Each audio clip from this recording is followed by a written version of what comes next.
स्वागत है। आज हम बात कर रहे हैं क्वांटम कंप्यूटिंग की और ख़ास तौर पर 2025 के लिए इसका रोड मैप क्या हो सकता है सीखने के लिहाज से। नमस्कार। हमारे पास कुछ नोट्स और आर्टिकल्स हैं। देखते हैं कि ये फील्ड इतनी तेज़ी से क्यों बढ़ रही है और इसमें शुरुआत कैसे की जाए। मतलब इनमें से ख़ास बातें निकालने की कोशिश करते हैं। बिल्कुल। और 2025 वैसे भी क्वांटम विज्ञान और प्रौद्योगिकी का अंतर्राष्ट्रीय वर्ष भी है, तो टाइमिंग तो एकदम सही है इस पर बात करने की। अच्छा, हाँ। ये अब सिर्फ थ्योरी नहीं रही, मतलब ये असल में एक प्रैक्टिकल तकनीक बन रही है। देखते हैं इन स्रोतों से क्या निचोड़ निकलता है कि अभी क्वांटम कंप्यूटिंग सीखना क्यों इतना रेलेवेंट है। तो चलिए शुरू करते हैं। क्लासिकल कंप्यूटिंग तो बिट्स पर चलती है, 0 या 1, सिंपल। लेकिन क्वांटम कंप्यूटिंग में क्यूबिट्स का नाम आता है, यही से सारा जादू शुरू होता है ना? हाँ, क्यूबिट्स, यही मतलब क्वांटम कंप्यूटिंग की जान है। इनकी जो शक्ति है वो दो मुख्य क्वांटम सिद्धांतों से आती है, सुपरपोजिशन और इंटेंगलमेंट। सुपरपोजिशन। हाँ, सुपरपोजिशन का मतलब है कि एक क्यूबिट एक ही समय में 0 भी हो सकता है, 1 भी, या फिर दोनों का कोई कॉम्बिनेशन। जैसे वो सिक्का हवा में उछालते हैं ना, हाँ। जब तक वो नीचे नहीं गिरता तब तक वो ना हेड्स है ना टेल्स, वो दोनों की संभावना लिए हुए हैं, कुछ वैसा ही। अच्छा, मतलब एक साथ कई पॉसिबिलिटीज। और दूसरा वाला इंटेंगलमेंट, वो तो सुनने में और भी अजीब लगता है। वो तो है ही। इंटेंगलमेंट में क्या होता है कि दो या ज्यादा क्यूबिट्स वो आपस में ऐसे कनेक्ट हो जाते हैं कि उनकी किस्मत जुड़ जाती है, चाहे वो कितने भी दूर क्यों ना हो। अच्छा। हाँ, अगर आप एक की स्टेट को नापते हैं तो आपको तुरंत इंस्टेंटली दूसरे की स्टेट पता चल जाती है। आइंस्टाइन ने इसी को मजाक में कहा था, spooky action at a distance. हाँ, सुना है, डरावनी हरकत। बिल्कुल। तो इन्हीं दो चीजों, सुपरपोजिशन और एंटेंगलमेंट की वजह से क्वांटम कंप्यूटर कुछ खास तरह की प्रॉब्लम्स, जैसे मान लीजिए कोई बहुत जटिल सिस्टम का सिमुलेशन करना हो, या ऑप्टिमाइजेशन हो, या फिर क्रिप्टोग्राफी। हाँ, क्रिप्टोग्राफी का जिक्र तो कई जगह है। हाँ, तो ऐसी चीजें वो क्लासिकल कंप्यूटर के मुकाबले अविश्वसनीय तेजी से कर सकते हैं। और ये 2025 ही क्यों इतना अहम बताया जा रहा है? क्या कुछ खास हो रहा है इस साल के आसपास? कई चीजें एक साथ आ रही हैं। एक तो देखिए, टेक्नोलॉजी तेजी से मैच्योर हो रही है, बेहतर क्यूबिट्स बन रहे हैं जो ज्यादा स्टेबल हैं। दूसरा जो एक्सेस है ना, एक्सेस मतलब मतलब? Cloud platforms, IBM, Google, Microsoft, ये सब अपने क्वांटम कंप्यूटर का एक्सेस क्लाउड के जरिए दे रहे हैं। और ओपन सोर्स एसडीकेस भी हैं। अच्छा, जैसे वो क्यूस्केट और सर्क। हाँ, क्यूस्किट, सर्क वगैरह। तो इनकी वजह से अब किसी के लिए भी, चाहे वो स्टूडेंट हो या रिसर्चर, क्वांटम कंप्यूटर पर कुछ चलाना या सीखना पहले से कहीं ज्यादा आसान हो गया। लेकिन एक बड़ी वजह वो क्रिप्टोग्राफी वाली बात भी लग रही है, शोर का एल्गोरिदम। इसका नाम बार बार आ रहा है। हाँ, और वो बहुत बहुत महत्वपूर्ण पॉइंट है। शोर का एल्गोरिदम सैद्धांतिक रूप से आज जो हम इंक्रिप्शन इस्तेमाल करते हैं ना, जैसे ऑनलाइन बैंकिंग या सिक्योर कम्युनिकेशन में आरएसए, हाँ। उसको तोड़ सकता है। और यही वजह है कि पोस्ट क्वांटम क्रिप्टोग्राफी यानी पीक्यूसी पर इतना जोर है।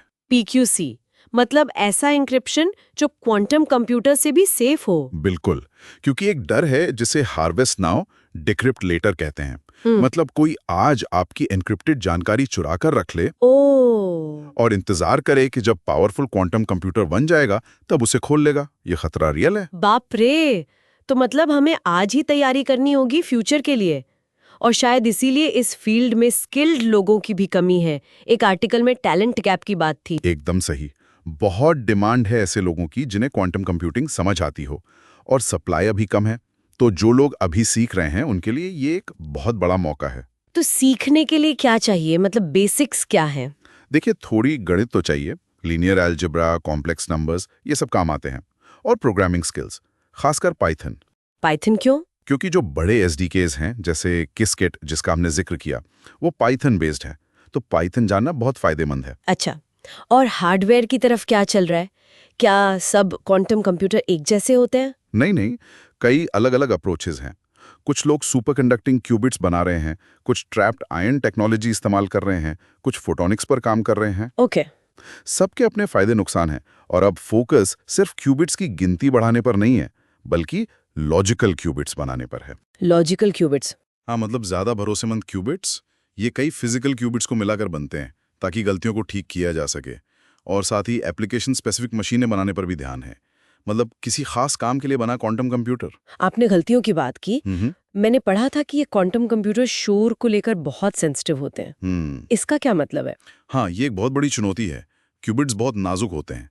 जरा सी भी बाहरी डिस्टर्बेंस, जैसे टेम्परेचर में हल्का सा बदलाव या कोई मैग्नेटिक फील्ड, उनकी क्वांटम स्टेट को बिगाड़ सकती है। इसी को शोर या डीकोहेरेंस कहते हैं। ओह, और यहीं पर क्वांटम एरर करेक्शन क्यूईसी का रोल आता है। क्यूईसी। क्वांटम एरर करेक्शन ये तकनीकें हैं जिनसे जानकारी को इस शोर से बचाया जा सके। मतलब जानकारी को कई फिजिकल क्यूबिट्स में इस तरह फैलाना कि अगर कुछ में गड़बड़ हो भी जाए तो भी ओरिजिनल इंफॉर्मेशन रिकवर की जा सके, तभी भरोसेमंद कैलकुलेशन हो पाएगी। सुनने में तो ये सब काफी मुश्किल लग रहा है। क्या इसे सीखना वाकई कठिन है? देखिए, ईमानदारी से कहूँ तो हाँ, थोड़ा चैलेंजिंग तो है। कॉन्सेप्ट्स एकदम नए, काउंटर इंट्यूटिव हैं, गणित की जरूरत पड़ती है और फील्ड इतनी तेजी से बदल रही है कि आपको लगातार अपडेट रहना पड़ता है। लेकिन ऐसा भी नहीं कि नामुमकिन हो। थोड़ा धैर्य चाहिए, प्रैक्टिस चाहिए और आजकल ऑनलाइन रिसोर्सेज बहुत हैं। कोर्सेज हैं, कम्युनिटीज हैं, जैसे रेडिट पर आर क्वांटम कंप्यूटिंग है, वहाँ लोग मदद करते हैं। तो अगर हम इस पूरी बातचीत को समेटें तो क्या कहेंगे? ऐसा लग रहा है कि क्वांटम कंप्यूटिंग अब सिर्फ भविष्य की बात नहीं बल्कि आज की हकीकत बन रही है। और 2025 वाकई एक अहम मोड़ हो सकता है, खासकर पीक्यूसी की जरूरत और टैलेंट की कमी को देखते हुए। बिल्कुल सही कहा। मुख्य बातें यही हैं। क्यूबिट्स की अनोखी दुनिया, सुपरपोजिशन, एंटेंगलमेंट, फिर शोर और ग्रोवर जैसे शक्तिशाली एल्गोरिथम्स, क्रिप्टोग्राफी पर इसका असर और पीक्यूसी की तात्कालिकता, क्वांटम एरर करेक्शन का महत्व और हार्डवेयर में जो अलग अलग रास्ते अपनाए जा रहे हैं। और सीखने के लिए पाइथन और किस्किट जैसे टूल्स मददगार हैं। हाँ, ये एंट्री पॉइंट को काफी आसान बनाते हैं। आखिर में एक सवाल सोचने के लिए छोड़ जाते हैं, कोड तोड़ने या नई दवाएं खोजने से भी परे। क्वांटम सोच, क्वांटम तरीके से सोचना, सबसे पहले कौन सी ऐसी बिल्कुल नई, आज शायद अकल्पनीय लगने वाली प्रॉब्लम को हल करने का रास्ता खोल सकती है, जिसके बारे में हमने अभी सोचा भी नहीं है। ये दिलचस्प सवाल है, भविष्य में देखने वाली बात होगी।